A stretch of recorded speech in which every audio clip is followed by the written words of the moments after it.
አንተ ቤት እኔ አንተ ፊት የምቆም ሰው አይደለሁ። በስመ አብ ወወልድ ወመንፈስ ቅዱስ አሃዱ አምላክ አሜን። ሰላም ሰላም በመላው ዓለም ለምትገኙ በያላችሁበት ሰላማችሁ እንደ ምድር አሸዋ እንደ ሰማይ ከዋክብት ብዝት ትርፍርፍ ይበልልኝ። ዛሬ እንግዲህ ሰሞነ ሕማማት ረቡዕ ላይ እንገኛለን። ረቡዕ ዕለት ምን የተፈጸመበት ዕለት ነው የሚለውን አብረን የምንመለከት ይሆናል። ለዚህ አስተማሪ ቻናል አዲስ የሆናችሁ ቻናሉን ሰብስክራይብ፣ ላይክ፣ ሼር ማድረጋችሁን አትርሱ። ወደ ትምህርታችን እናልፋለን። የሰሞነ ሕማማት ረቡዕ ምክረ አይሁድ ይባላል። ምክንያቱም የአይሁድ ሊቃ ካህናትና ጸሐፍት ጌታን እንዴት መያዝ እንደሚገባቸው ምክርን ያጠናቀቁበት ቀን ነውና በዚህ ምክራቸው ላይ በጣም ትልቅ ጭንቀት ነበረ። ምክንያቱም ወቅቱ የፋሲካ በዓላቸውን የሚያከብሩበት ቀን የተቃረበ በመሆኑ ብዙ ሕዝብም ለጌታችን ትምህርት የተማረኩ ተአምራቱንም የሚያደንቁ ስለነበረ ሁከት እንዳይፈጠር ነው። በዚህ ጭንቀት ሳሉ ከደቀ መዛሙርቱ አንዱ የአስቆሮቱ ይሁዳ በመካከላቸው በመገኘት የምክራቸው ተባባሪ ሆኖ ጭንቀታቸውን አስወግዶላቸዋል።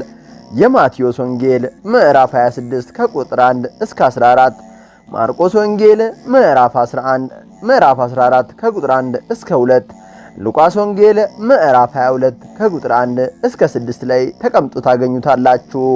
የሐዲስ ኪዳን ካህናትና ምእመናን በዚህ ዕለት በቤተ ክርስቲያን ተሰብስበው መላ ሰውነታቸውን ለእግዚአብሔር አስገዝተው የሞት ፍርዱን በማሰብና በማልቀስ ሐዋርያት ከጌታችን መያዝ በኋላ በሐዘን በፍርሃት እንደነበሩ እያሰቡ መጽሐፍትን በማንበብ በጾምና በጸሎት በስግደት ተወስነው ይቆዩና ከ12 ሰዓት በኋላ ወደ ቤታቸው ይሄዳሉ። ይህ ቀን የመልካም መዓዛ ቀንም ይባላል። ምክንያቱም ጌታችን በዚህ ዕለት በቤተ ስምዖን ዘለምድ ተቀምጦ ሳለ መላ ሕይወቷን ለዝሙት አስገዝታ ትኖር የነበረችው ማርያምን ተፍረት ባለሽቷ ማርያም በእንግዲህ ወዲህ ከኃጢአት ተበላሽቶ ይኖር የነበረውን ሕይወቴን እንደዚህ መልካም ሽቶ የሚያጣፍጥ ኃጢአትን ይቅር የሚል አምላክ መጣ ስትል ዋጋው እጅግ በጣም ውድ የሆነ ከ300 ዲናር በላይ የሚያወጣ በአልባጥሮስ ብልቃጥ የተሞላ ሽቶ ይዛ መታ በመሄድ በጠጉሩ በራሱ ላይ በማርከፍከፍ ስለቀባቸው ረቡዕ የመዓዛ ቀን ይባላል። የእንባ ቀንም ይባላል። ማርያምን ተፍረት በጌታችን እግር ላይ ተደፍታ መላ ኃጢአቷን ይቅር እንዲላት በእንባዋ እግሩን አጥበዋለችና በጠጉሯም በእንባዋ ያጠበችውን እግሩን አብሰዋለችና ማቴዎስ ወንጌል ምዕራፍ 26 ከቁጥር 6 እስከ 13፣ ማርቆስ ወንጌል ምዕራፍ 14 ከቁጥር 9፣ ዮሐንስ ወንጌል ምዕራፍ 12 ከቁጥር 8።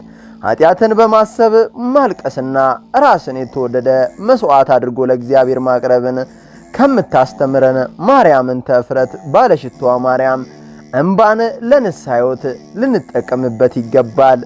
እንግዲህ የሰሞነ ሕማማት ዕለት በይሄን አስበን የምናከብር ይሆናል ማለት ነው።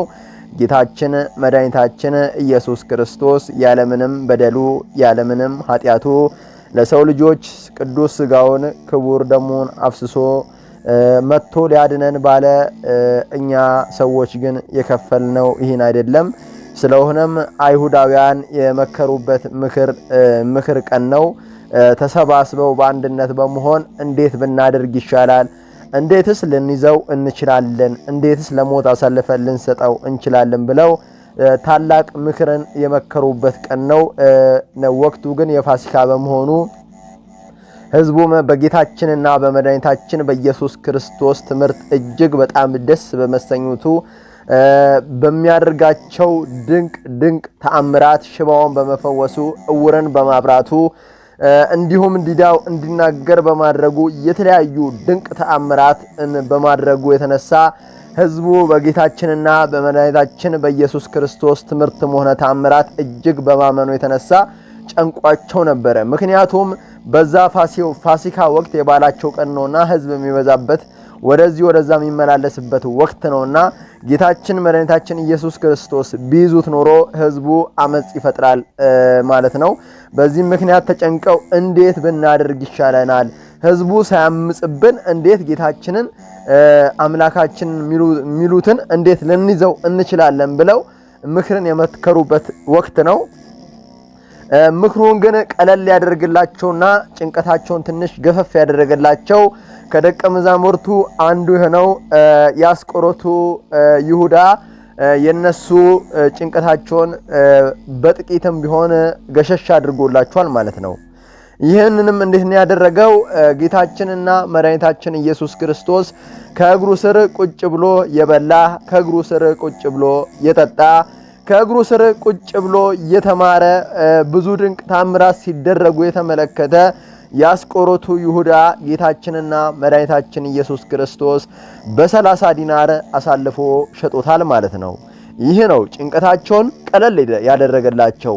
እነሱ ከውጭ ሳይሆን ከውስጥ መጥቶ አሳልፌ ልስጣችሁ ያለ ሰው ስላገኙ እጅግ በጣም ደስ ተሰኝተዋል ማለት ነው። ስለሆነም ዛሬም ድረስ ከጌታችን እግር ስር ቁጭ ብለው የበሉ የጠጡ፣ ዛሬም ድረስ ከጌታችን እግር ስር ቁጭ ብለው የተማሩ ሰዎች ጌታችንና መድኃኒታችን ኢየሱስ ክርስቶስን በብር እንደ ያስቆሮቱ ይሁዳ ሊሸጡ የሚከጅሉ እጅግ ብዙዎች ናቸውና እባካችሁ ወገኖቼ ለብር ስንል እግዚአብሔርን ቃል እንዳንሸጥ፣ ለብር ስንል የእግዚአብሔርን ሕግና ትእዛዛቱን እንዳንበላ መልእክቴን ማስተላለፍ እወዳለሁ። ሁላችንንም ጨምሮ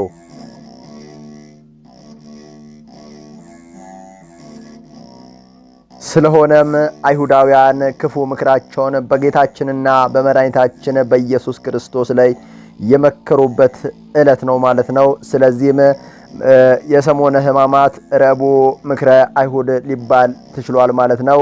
ሌላው ደግሞ ማርያም እንተፍረት ባለሽቷ ማርያም ከዝሙት ሕይወት ተላቃ ከጌታችንና መድኃኒታችን ኢየሱስ ክርስቶስ ጋር ሄዳ ኃጢአትን ይቅር የሚል አምላክ መጣ ስትል ዋጋው በጣም እጅግ ውድ የሆነ ከ300 ዲናር በላይ የሚያወጣ የአልባስጥሮስ ሽቶ በእግሩ ላይና በራሱ ላይ ያፈሰሰች፣ በእንባዋም እግሩን እያጠበች በፀጉሯም እየዳበሰች አቤቱ አምላክ ሆይ ማረኝ፣ ይቅር በለኝ፣ ስበድልህ ኖሬአለሁ ብላለች።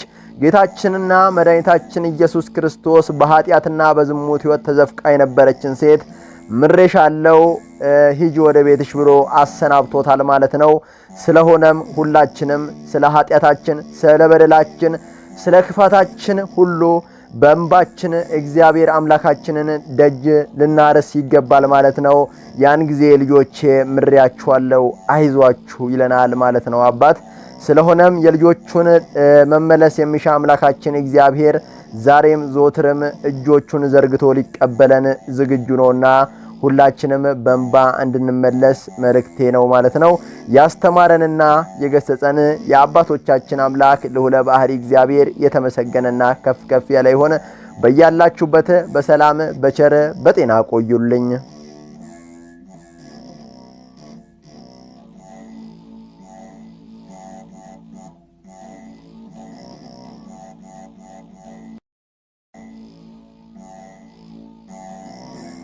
አነሳስቶ ላስጀመረን አስጀምሮ ላስጨረሰን ለልዑል እግዚአብሔር ክብር ምስጋና ይገባል ለዘላለሙ አሜን።